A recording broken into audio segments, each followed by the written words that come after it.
Good day viewers, welcome to another edition of the Daily Strange Stories. I'm John Brown. I hope you're feeling energized and ready to finish strong. Our lead story for today. Army generals plot against President Ramaphosa and ignore his orders as he loses control of the military. SANDF deletes evidence of its secret deal. A crisis of command is quietly unfolding within the highest echelons of South Africa's national defense, threatening to unravel the very fabric of its democratic order. At the heart of this storm is a startling question of who truly wields power over the nation's military. Evidence suggests a chilling answer: it may no longer be the country's civilian leadership. In a direct challenge to the authority of President Cyril Ramaphosa, his own army generals have been accused of openly defying his commands, pursuing a rogue foreign policy, and deepening a secret pact with Iran, leaving the president seemingly powerless and raising the specter of a constitutional crisis that could fundamentally alter the course of the nation. The saga began not with a bang, but with the quiet arrival of warships in the calm waters of False Bay near Cape Town.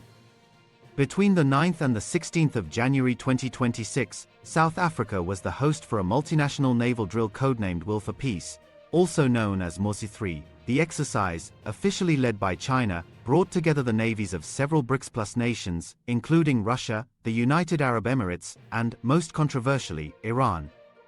The stated purpose was noble: to conduct joint actions to ensure the safety of key shipping lanes and maritime economic activities. However, the timing could not have been more diplomatically explosive. Iran was, at that very moment, facing global condemnation for a brutal crackdown on internal protests, with reports suggesting that as many as 2,500 of its own citizens had been killed. The United States, under the Trump administration, had sided with the protesters, bringing the two nations to the brink of a military confrontation. It was in this tinderbox atmosphere that South African generals decided to welcome Iranian warships with open arms, seemingly indifferent to the international outcry and the president's concerns. The planning for this exercise had begun months earlier. In November 2025, a final planning conference was held in Shanghai, bringing together representatives from the participating nations. Ethiopia attended virtually, while the others gathered in person. At this conference, the participating nations were clearly divided into two categories: those sending vessels and those participating as observers. The nations sending vessels were confirmed as South Africa, Russia, China, the United Arab Emirates, and Iran. The observers were to be Indonesia, Ethiopia, and Brazil. This distinction was crucial. Being an observer meant a reduced role, a symbolic presence rather than an active military engagement. It was a compromise position, one that would have allowed Iran to maintain its diplomatic presence without the full military implications of active participation. This distinction would later become the crux of the entire controversy. Recognizing the immense diplomatic peril that Iran's full participation would create, President Ramaphosa intervened. Following a high-level meeting with his national security advisor, Sydney Mufamadi, Defense Minister Angie Motshekga, Minister in the Presidency Khumbudzo Ntshavheni, and International Relations and Cooperation Minister Ronald Lamola, the President issued a direct and unambiguous order. The instruction, communicated to Minister Motshekga, was clear: Iran's participation must be downgraded. The Iranian vessels were to either withdraw from the exercise entirely or be relegated to the status of mere observers, joining the delegations from Brazil, Ethiopia, and Indonesia. This was not just a suggestion, it was a command from the Commander-in-Chief, the supreme authority over the armed forces, intended to navigate South Africa away from a diplomatic catastrophe and reaffirm its stated policy of non-alignment. The president had even consulted with the Iranian government before issuing this instruction, seeking their understanding and cooperation. What followed was an act of breathtaking defiance that would shake the foundations of South Africa's democratic order. The presidential order was not just misinterpreted or fumbled, it was ignored. For days, the Iranian Bayandar-class corvette, the IRIS Naghdi, was seen sailing out of the Simonstown naval base, participating fully alongside the warships of China and Russia. Eyewitnesses observed the vessel repeatedly leaving the harbor between the 13th and the 15th of January, heading out to the exercise area in False Bay. The charade continued right through to the closing parade on Friday, the 16th of January. In a move that seemed calculated to signal their contempt for the president's authority, the military organizers moved the parade to a closed-off section of the naval sports field at Simonstown. Armed guards formed a perimeter, cordoning off the event from the prying eyes of the media and the public. Behind this wall of secrecy, the commanding officer of the Iranian naval contingent was given a platform, delivering a speech on an equal footing with his counterparts from the other participating nations. This was not the treatment afforded to observers. This was the treatment afforded to full participants. To add insult to injury, eyewitnesses reported that members of the Border Management Authority were on hand to stamp the Iranian sailors' passports, granting them temporary shore leave to explore Cape Town until Sunday. Each one of you should feel immense pride as you march onto this parade ground, looking to your left, to your right, and seeing the flags of our nations flying high. Those flags symbolize not only sovereignty, but cooperation, mutual respect, and shared commitment to peace and stability at sea. The message was unmistakable. Iran was not an observer, Iran was a full participant, and the president's order had been completely and utterly ignored. The military's initial response to the growing controversy was not one of clarification, but of concealment. On Tuesday, the 14th of January, a post on the SANDF's official Facebook page that confirmed Iran's full participation was abruptly deleted. The post had been explicit, leaving no room for ambiguity. It stated clearly that Iran was participating as a full member of the exercise, not as an observer. Shortly after the deletion, the ability for the public to comment on any of the military's social media posts was disabled. This clumsy attempt to control the narrative backfired spectacularly, creating an information vacuum that was quickly filled with speculation, alarm, and growing suspicion. For several days, the government remained silent, offering no official explanation for the apparent mutiny. The Department of International Relations and Cooperation was reportedly left in the dark about Iran's inclusion in the exercise for months, learning about it only when they raised concerns with the Defense Department. This suggested a deliberate compartmentalization of information, a deliberate effort to keep key government departments from knowing what was happening. Finally, on the Friday, as the exercise concluded, the Department of Defense released a statement. It announced that Minister Motshekga had convened a board of inquiry to investigate whether the president's instruction had been flouted. The statement claimed the order had been clearly communicated to all parties concerned, but the very necessity of an inquiry suggested a profound breakdown in the chain of command. The establishment of a board of inquiry, however, did little to quell the rising tide of concern. To many seasoned observers, it looked less like a genuine attempt to find the truth and more like a familiar political tactic, a containment strategy designed to buy time and, ultimately, find a convenient scapegoat. Military experts like Helmut Romer-Heitmann noted that, based on the limited information available, the actions could amount to a charge of willful disobedience, one of the most serious offenses in military law, warranting a summary court-martial.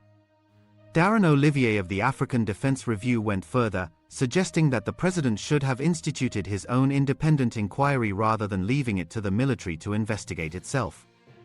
The fear, he articulated, is that if such a flagrant act of disobedience goes unpunished, it opens the door for the military to become even more willing to defy its civilian leadership in the future.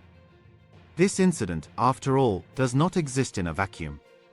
It brings to mind the infamous Gupta wedding scandal of 2013, where a private jet carrying wedding guests was allowed to land at the Waterkloof Air Force Base without proper authorization. In the end, it was a few mid-level Air Force officers who faced a military court, while the high-level political figures who approved the visit escaped accountability. The pattern suggests that when the military defies orders, the blame is often placed on lower-ranking officers, protecting those at the very top.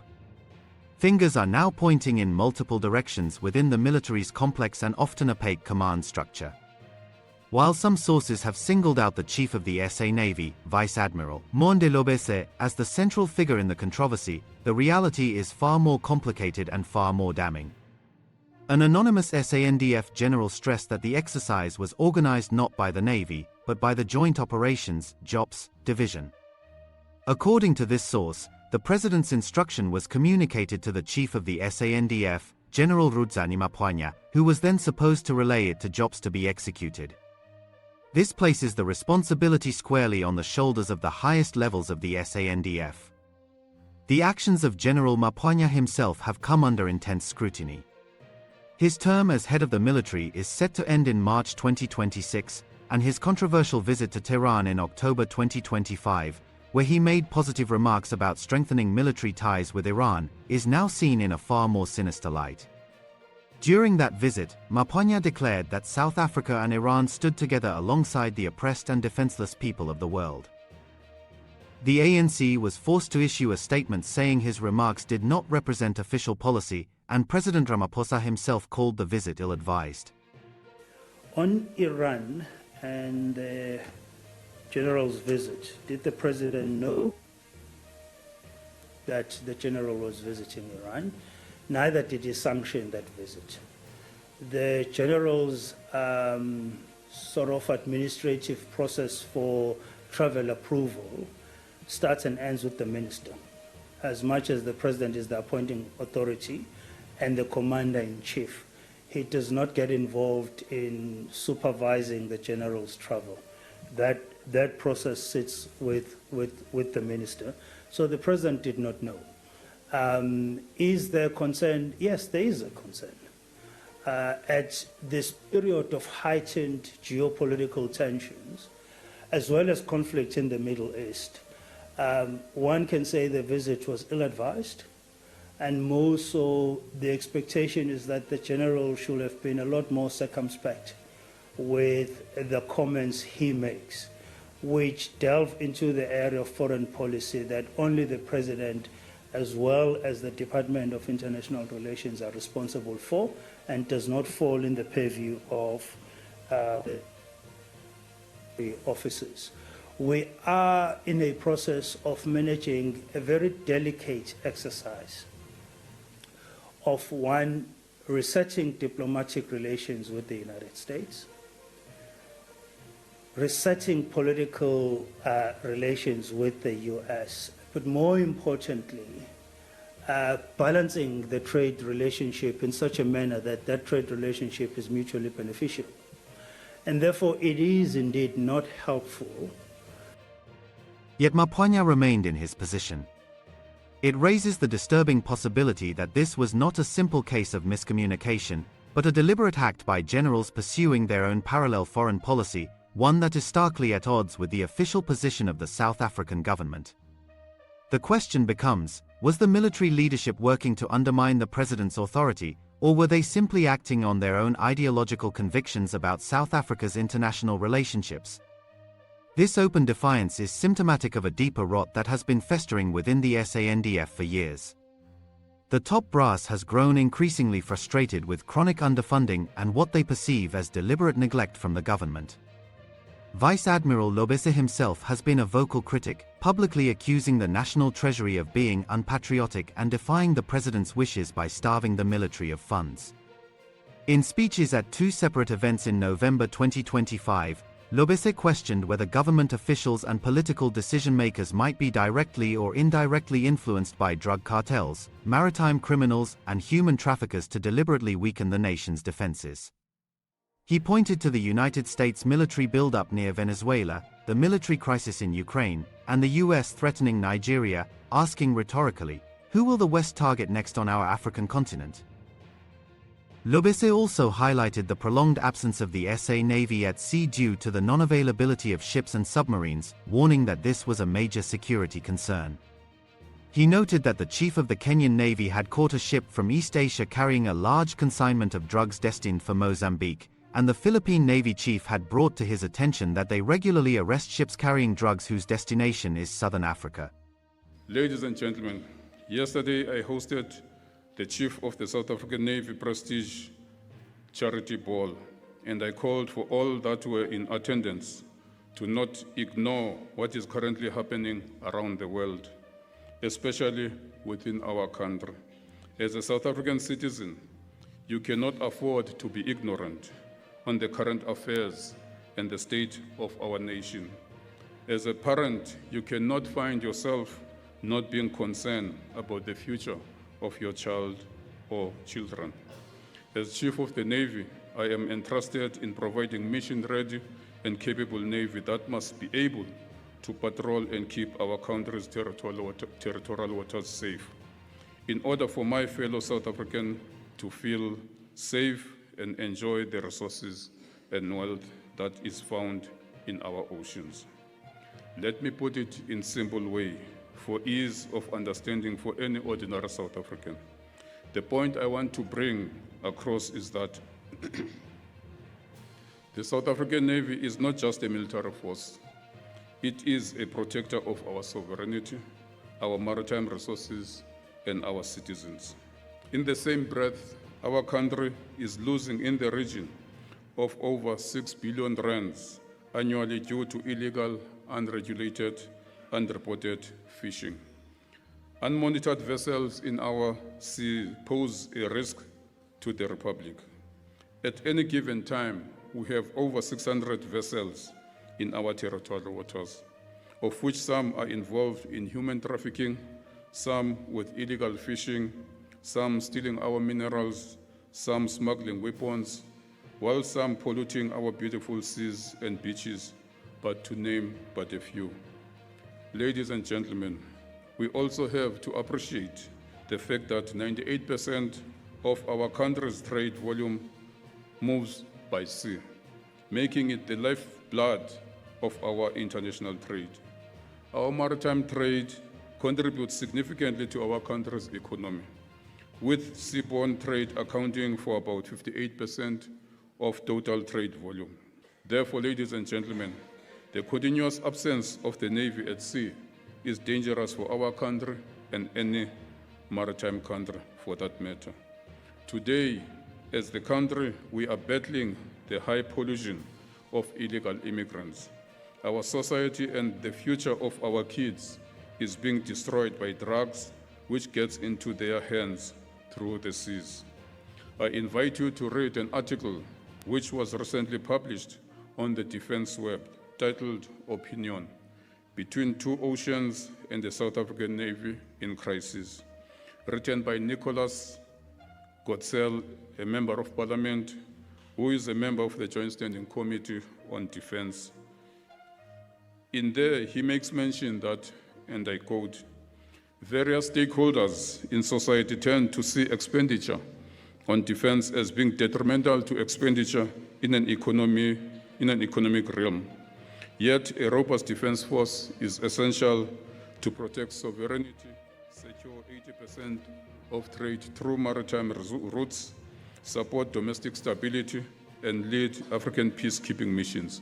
Ultimately, a strong and capable defense force remains a core component of ensuring internal and external stability and safeguarding the conditions for positive economic outcomes, close quote. For our cabinet to approve the reduction of the SANDF workforce or strength is actually nothing far from telling us to implement a defense version of what General Mkhwanazi has disclosed in the Matlanga Commission with regards to the closure of the political killing task team. Closing down the SANDF is like having a house without walls, effective CCTV systems, and reaction capability should thieves violate your space uninvited, or buying a car and not taking an insurance, or not having a life cover for yourself and family. Yesterday, I shared with those that attended the Prestige Ball that in the past week, I was in Australia to attend the Indo-Pacific Sea Power Conference 2025.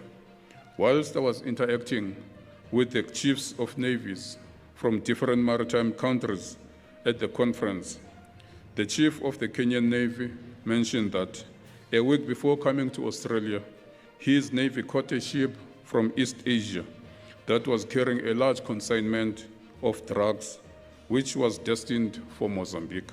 And you will agree with me that Mozambique was not the final destination, but maybe South Africa was. The Philippine chief also brought to my attention the fact that on a continuous basis, they arrest ships carrying drugs whose destination is Southern Africa.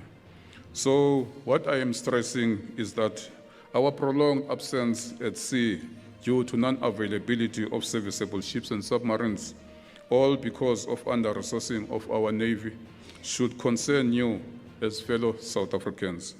I often find myself questioning whether those responsible for making significant decisions, particularly regarding the funding of our defense force, if they may be directly or indirectly influenced by these drug cartels, illegal traders, maritime criminals, and human traffickers. Because it will appear that these consistent underfunding and incapacitating of the South African Navy and the Defence Force in general is to ensure the success of the operations that undermine our nation, compromise its sovereignty, and jeopardize the future of our children. The implication was clear: without a strong naval presence, South Africa was vulnerable to maritime threats. This simmering resentment appears to have boiled over into outright insubordination. The military, it seems, has decided that it knows better than the president what South Africa's foreign policy should be. The danger is palpable and growing by the day. A recent Afrobarometer survey revealed a shocking statistic: 49% of South Africans would be willing to accept military rule if the state's core security institutions were to collapse. With the military openly defying the president, the police service admitting it cannot defeat criminal gangs, and public faith in civilian governance at an all-time low, the country is drifting into uncharted and perilous territory. The military's actions in the Iran exercise are not isolated. They are part of a pattern of behavior that suggests a fundamental breakdown in the relationship between the armed forces and civilian authority. When the military begins to believe that it is above the law, that it can pursue its own agenda regardless of what the president orders, the very foundation of democracy is threatened. The president is supposed to be the commander-in-chief, the ultimate authority over the armed forces. If that authority is undermined, if the military can pick and choose which orders to follow, then what remains of civilian control? What remains of democratic governance? The international implications are equally troubling. The United States Embassy in South Africa issued a strongly worded statement criticizing the country's actions. The statement said, "South Africa can't lecture the world on justice while cozying up to Iran." It noted with concern and alarm reports that the country's defense ministry and defense forces had defied government orders to ask Iran to leave.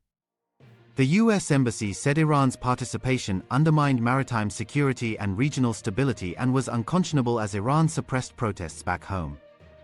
The statement compared Iran's actions to peaceful political activity South Africans fought so hard to gain for themselves. The implication was clear: by allowing Iran to participate fully in the exercise, South Africa was aligning itself with a regime that brutally oppresses its own people. This has damaged South Africa's international reputation and its relationships with key Western allies at a time when the country is economically vulnerable. The renewal of the African Growth and Opportunity Act, which provides preferential trade access to the United States, is under review, and this incident has certainly not helped South Africa's case. The question of who actually controls the military has become the central issue. Chris Hattingh, the Democratic Alliance's chief spokesperson on defense, has articulated the fundamental constitutional question at stake. He said, "At the heart of the issue is proper civilian control of the military. The president is the commander-in-chief of the military. Any instruction from the president that is flouted points to a serious collapse of authority, discipline, and accountability, especially if senior military leaders are complicit in resisting his supremacy. The military must not act contrary to government guidelines and, still less, be allowed to pursue its own parallel foreign policy." These are not the words of a partisan politician, they are the words of someone articulating a fundamental principle of democratic governance. If the military can ignore the president's orders, then who is really in charge? If the generals can pursue their own foreign policy, then what is the point of having a government at all? The board of inquiry that was established is supposed to determine whether the president's instruction was ignored or misinterpreted. It has been given 7 days to submit its report. However, many observers are skeptical about whether this inquiry will deliver genuine accountability. Boards of inquiry, by their very nature, are internal military mechanisms. They are designed to investigate military matters from within the military's own perspective. they are not independent. They are not transparent. They are, in the words of one analyst, a containment mechanism often used to buy political time and avoid taking action against wrongdoing. The fear is that the board will find that there was a miscommunication, that no one was really at fault, and that the whole matter can be quietly swept under the carpet. The generals who defied the president will face no consequences, and the message will be sent loud and clear: the military can do what it wants, and there is nothing the president can do about it. The broader context makes this even more alarming. South Africa is facing multiple crises simultaneously. The police service, led by Police Minister Firoz Kachelia, has admitted that it cannot defeat the criminal gangs that are terrorizing the country. Gang warfare in the Eastern Cape and Western Cape provinces is escalating, with 63 people being killed each day on average between April and September 2025. The country is facing a national disaster due to severe flooding, with the Limpopo province alone facing a bill of about R4 billion to fix roads, clinics, schools, and other infrastructure. The water infrastructure is on the brink of collapse, with experts warning that a national water shutdown could be imminent. The economy is struggling, the currency is volatile, and public confidence in government is at an all-time low. In this context, the military's open defiance of the president is not just a constitutional crisis, it is a symptom of a much deeper malaise. The state is losing control of its institutions. The president is losing control of his government. And the people are losing faith in their democracy. What do you believe is the real story behind this brazen act of military defiance? Do you think the generals were acting on their own ideological convictions, or were they following orders from someone else? What does it mean for the future of South Africa when the president's own generals refuse to follow his orders? Is this the beginning of the end for civilian democracy in South Africa, or can the situation still be salvaged? Share your thoughts and opinions in the comments below, because your voice matters, and together we need to understand what is really happening in the corridors of power. Thanks for watching this news bulletin. Please share your opinion in the comments section. We would be glad to read and respond to your comments. Let's meet again tomorrow in our next strange story.